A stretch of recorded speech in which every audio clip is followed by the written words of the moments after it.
Hello again, and here we are back in Nick Fuljame's workshop, and it's February 2011, and I know that these engine rebuild sessions are part of the most sort of eagerly anticipated bits of the film show that we do, and today we're at a stage where the engine itself, the 2 litre 68 engine, is you can see the crankcase is pretty much complete. The heads are on, the barrels and the crankcase have all been rebuilt.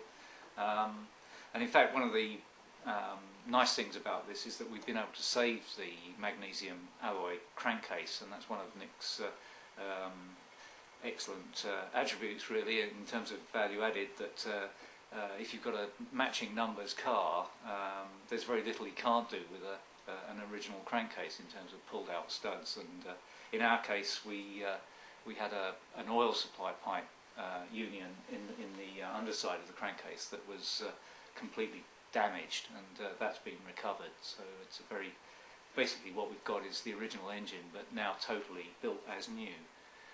So today what we're going to do is look at the valve train. We've got the new S-cams on the bench, we've been looking at the rockers, and we're going to just consider all the aspects of wear and tear and what you have to look for when you're up to the top end of the engine. And hopefully when we've done that stage, the engine is pretty much there. We will have a pretty much rebuilt engine. And that's where it starts to get exciting. So I won't talk anymore. Let's get on with the show. Okay, so here we are on the bench, and we're at the goodie unwrapping stage here. These are the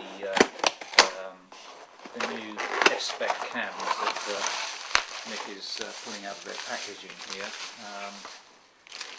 These obviously will give the engine an altogether livelier feel.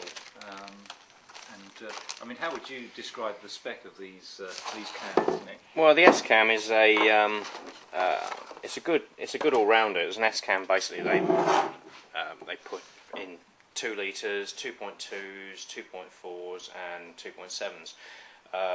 The profile is exactly the same for all these engines, but obviously because of cubic capacity, the characteristics are different.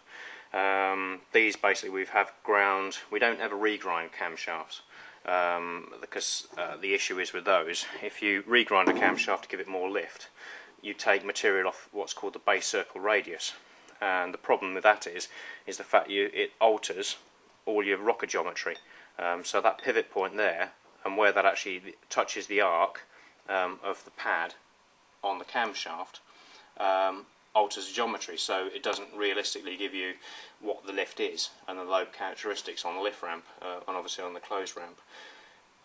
So that's why we don't do that, and all our base circle radiuses, we have everything ground to factory tolerances, and these are all ground onto what are called chill cast blanks, which come in from abroad. So they just come in basically with great big lumps on there. Right. Chill cast is a way of hardening, and you have to use chill cast blanks if you're sort of running your standard rockers or race rockers, because of material differences. And I know people who've tried sticking grinding cams onto steel billets, and they have problems with picking up on the pads of the rocker. So that's why we sort of stick with using chill cast blanks. That's the only way to do it. Right. Don't try and get sold anything else, because that's it's not the way forward at all. So yeah, so we've gone for the S profile. Okay. And with the characteristics with this engine, it'll be with the high compressions. It'll just be sort of quite a punchy engine. It'll produce some good horsepower and some good torque. Right, sounds good. Okay, so we've got the rockers all lined up here, and you were saying earlier on that we had some burnishing on the rocker faces, which pretty much consigns them to history, really. Yeah. Right, here what's happened here is we've got some pitting where the hardening has started to come off. Usually what happens is then you'll find you get pitting or pick up on the camshaft lobe, which is a problem. These are 68 early ones. You'll find that these, I think up to 68 they ran steel inserts. So basically ran steel to steel in the rocker. And the later ones you can see here ran a bush, and they ran those up to at the end of the 964 range, and then believe it or not with the 993s, when they went to the hydraulic lifter, which I can show you one of those, went back to running in steel, and this is a 993 lifter with a hydraulic tappet in it. So then you're a bit more about metallurgy at that stage. Yeah, absolutely. But then you still sometimes find those with pickup marks in them and fretting, which is what we've seen with these ones. And this one in particular, if you look inside, you can see it's just as a pickup mark in there. Yeah. Just where it's been, steel to steel, some bit of debris got in there, and it's just started to fret it. That's what happens when you use two very similar materials. Whereas if you have a bush in there, if a bit of debris gets in there, basically it'll just score the bush, and that's it. It won't, because it's a softer material. Not good either way, really. But then that's probably you usually get a lot more life out of these ones. And those. Just check all the bushes inside. We measured all those; they're all fine. Yeah. And you stoned off the fretting on the. Fretting. Yeah. There's one which has been done.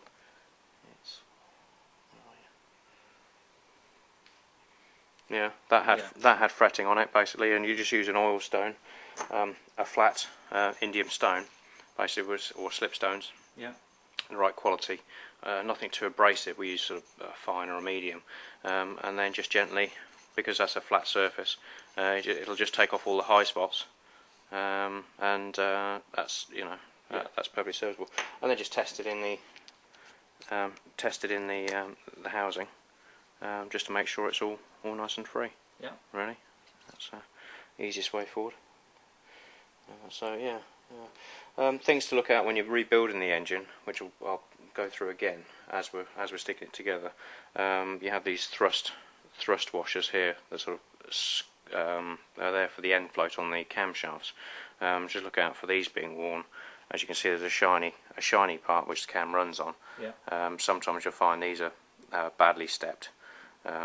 Just keep an eye on that. But I'll mention that again as we start to put the assembly back together.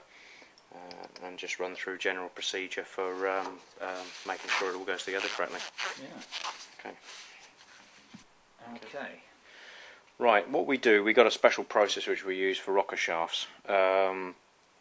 Generally speaking, you'll find that the housings that the rocker shafts sit in will become scored. And the problem is with a lot of these cars now, they're stood around for sort of week, 2 weeks, 3 weeks, maybe a month without being fired up. All the oil basically then drops back down through the pump, migrates through the pump, and fills up the crankcase with oil. And then what happens is on the lower rocker shafts, if we look at the engine, the lower rocker shafts, lower rocker shafts, well, the rocker shafts will sit in the housings. So you're up to about oil level about there inside the thing, and what happens is then oil just migrates through the scores. Let's see if we can see some scores. Yeah, small scores in there. I don't know if you better pick that up with the camera. Both of those have got small scores basically, and oil just migrates down those scores, then obviously heads out down onto the heat exchangers, and it's just a nasty oil leak. So what we do is we've got a repair procedure. Now there is an O-ring basically which you can buy from Porsche, which sits inside the grooves, the annular grooves in the rocker shaft. But the problem is there's no compression on them as such. They're just free. When you slide them in, sometimes it shaves a little bit of the O-ring off, and it's just not very successful. So what we designed and developed is a seal kit that fits on top of the either end of the rocker, replacing. This is the standard setup, which is quite. And basically, what happens is as you tighten up the tighten up the bolt rather, it swells the end of the rocker shaft and locks it in the housing.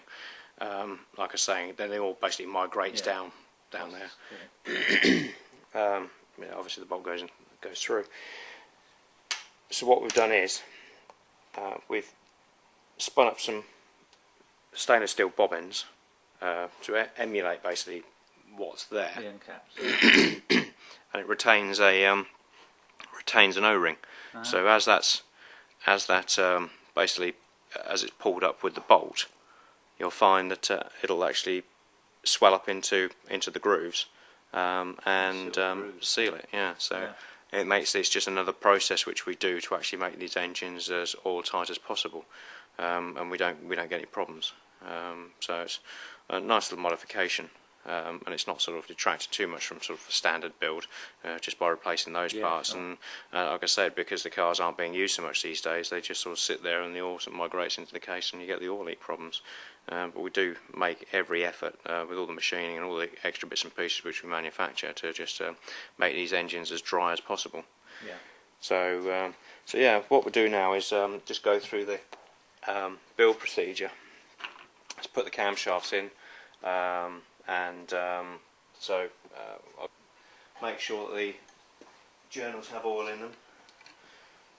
So obviously it doesn't run dry when you initially fire the engine up, or wind up the oil pressure.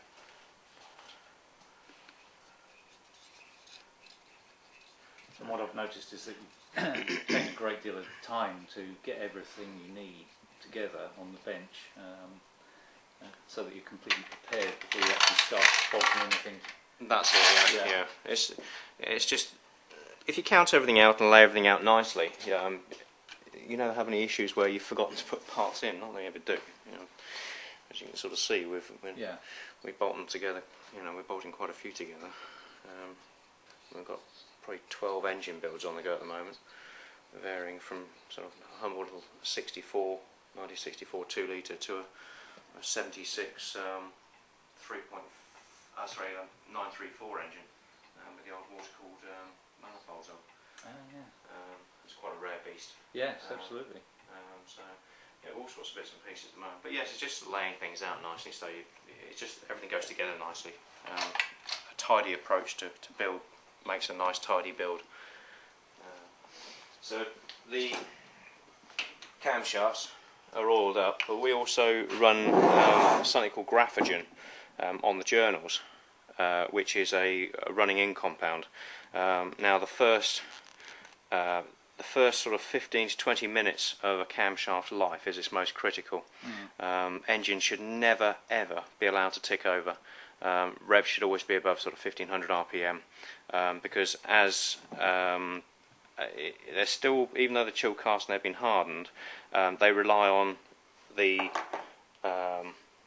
rocker moving very quickly over it, and it sort of, as it slaps it, it sort of gives it a bit more of a case hardening on top and doesn't allow the heat to build up because there's more oil pressure. So you basically, I'd say for the first sort of 20 minutes, 15 to 20 minutes, basically just keep the engines above tick over, really, never let them tick over. And then just basically smudge this graphogen over the lobes. And that's just like a graphite paste, is it? Yeah, that's it. Yeah, it's just running in compound. It's sort of mild rubbing compound. Yeah, that's it. And it just sort of saves the cam for its sort of initial sort of winding up the oil pressure and initial running time. And it's all perfectly safe. It sort of just dissolves down with heat and disappears into the engine oil. Well, that's another reason why you use a running in oil, because of the do a running in oil, then you change your oil and filter before you sort of do the final setup on your engine. Yeah. Because you'll have all this floating around inside the oil. Not that it's detrimental to it, but it's basically just there to keep everything nicely lubricated. And you don't want too good a oil as a running in oil either, because if you put a fully synthetic in whilst you're running it in, the bores, basically piston rings and bores, don't bed in properly.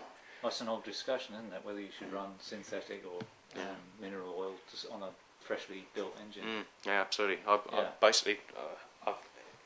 always go down to Halfords and get the cheapest oil you can for running in, because you don't have so many detergents in there and the additives, and it basically allows everything to bed in properly. I mean, I've torn down so many engines off of dynos taken them apart after sort of 10 minutes running in, half an hour's running in, hours running in when we've been testing with manufacturer engines, that you can see what oils actually work when you're running them in. So, so yeah, the easy way for putting the camshafts in, we basically don't obviously get them in the wrong sides. It's very easy to remember. It sounds a bit childish, but you've got the ones that look like rabbit ears, and that's right. And the other lobes on the other camshaft are the left-hand camshaft, and it looks like an L. Looks like an L. L. L for left. Oh, left. Right. Yeah. So R for rabbit, L for left. But that's basically nicely in there. That's good. The other camshaft, grease that one up. So that's the L for left. You can sort of see there's a where the lobes are ground onto there. Yeah. Okay, and number 2, the left-hand side going in as well. So, yeah.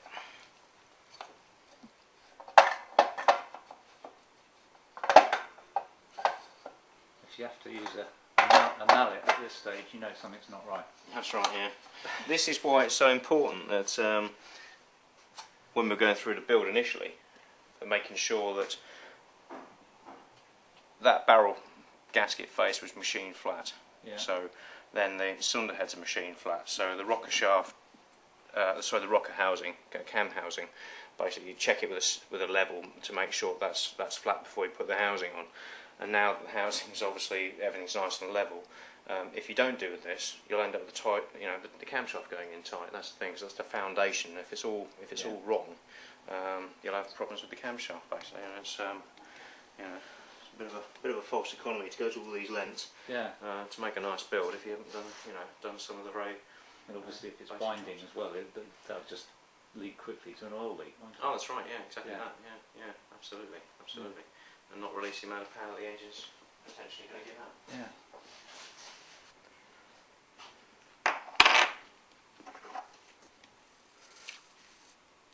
So we're putting the basically. end cap oil seals. Yeah, these are O-rings for the basically these are thrust housings, which allow the camshaft to sort of sit up against those. What we do is just smear some over the 574 around the O-ring. We've smeared a little bit of 574 inside the housing as well. That makes life a little bit easier as far as getting the O-ring in. It also acts as a lubricant. If you try and put it in dry, either face dry, 1, you probably get a leak. 2, it'll pull the seal up and won't sit in properly, and you're going to get oil leaks. So just basically, you don't need to go mental with it. So it's squidging out all over the place. Just make it so it's wet. So it'll actually do some sealing. And then we 574 up once again. Don't go mad with this, because obviously it'll sort of go onto the camshaft housing. So you only need a little trace on there. Just a little. So just take out the imperfections. Even though we stoned all the gasket surfaces off to make them flat, we always put a little bit on there. It's sort of belt and braces in some respects. It would be, silly to have an oil leak just coming out of there just because you didn't put any sealer on there. Yeah. So once again, just carefully, just a little bit on there.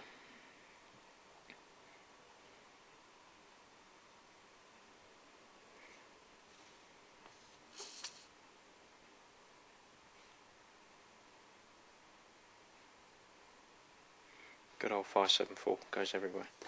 It acts as a lubricant and a sealer. Okay. Now, easy way of getting these in. Got all the bolts all readily lined up. Make sure you get you have the wavy washer underneath there. They changed it over to a flat washer on the later engines, 993 engines, but all the earlier engines basically ran wavy washers. So just get a couple of bolts in there so the gasket doesn't fall off.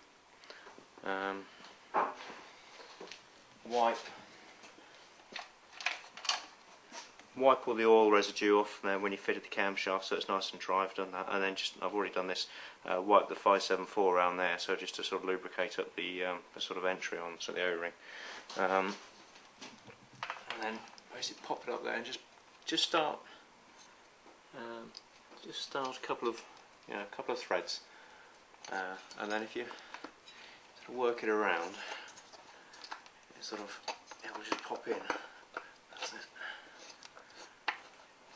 That's the O-ring. That's the O-ring in. Seated. Yeah. You shouldn't ever try and get the O-ring, push that in by tightening the bolts up and pulling it in with the bolts. If you do it by hand, you know the O-ring's not folded up. Many a time I've come and strip these down, and somebody's there's a bit of O-ring hanging out of the hanging out of the housing. You know, it's not a good way of building. Sorry.